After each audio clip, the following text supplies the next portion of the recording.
And we're now getting some breaking news. Harvard University has filed a lawsuit against the Trump administration seeking to overturn a federal freeze on more than $2.2 billion in grants. The legal move comes after the university resisted government demands to curb campus activism. And remember, earlier this month, the administration sent a letter to Harvard calling for sweeping reforms, including changes to leadership, admission policies, and a reassessment of diversity initiatives. It also urged the university to stop recognizing certain student clubs. So that's the breaking news that's coming in. Harvard University has now filed a lawsuit against the Trump administration, and it has sought to overturn a federal freeze on more than $2.2 billion in grants.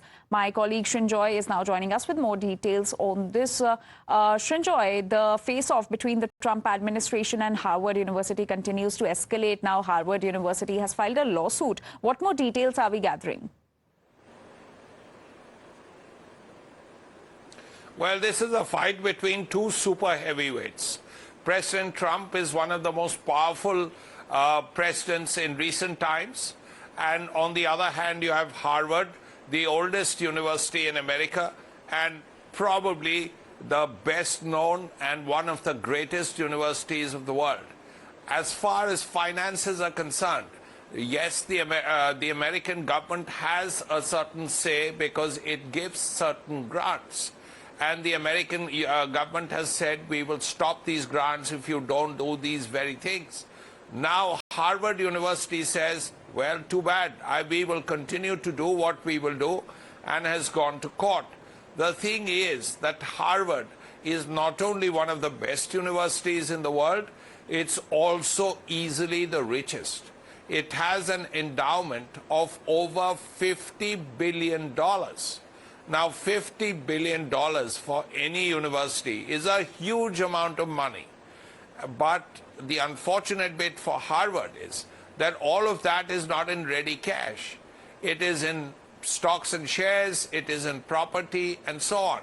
So if there is government pressure and funds are stopped for research and so on, what it will do is it could hurt the university. But in the long run, it could hurt the country as well. Because keep one thing in mind. America has $30 billion as GDP. China is 18. But the difference between the two countries is not GDP so much. It is the fact that a lot of innovation comes out of research.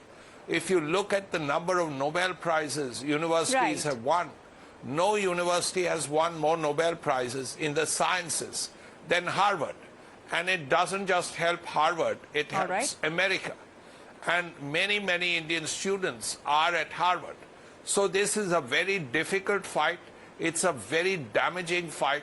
And if this fight continues, it will hurt both sides. Absolutely. Srinjoy, thank you so much for getting us all those details and for that context on the legal face-off between Harvard and Trump administration. But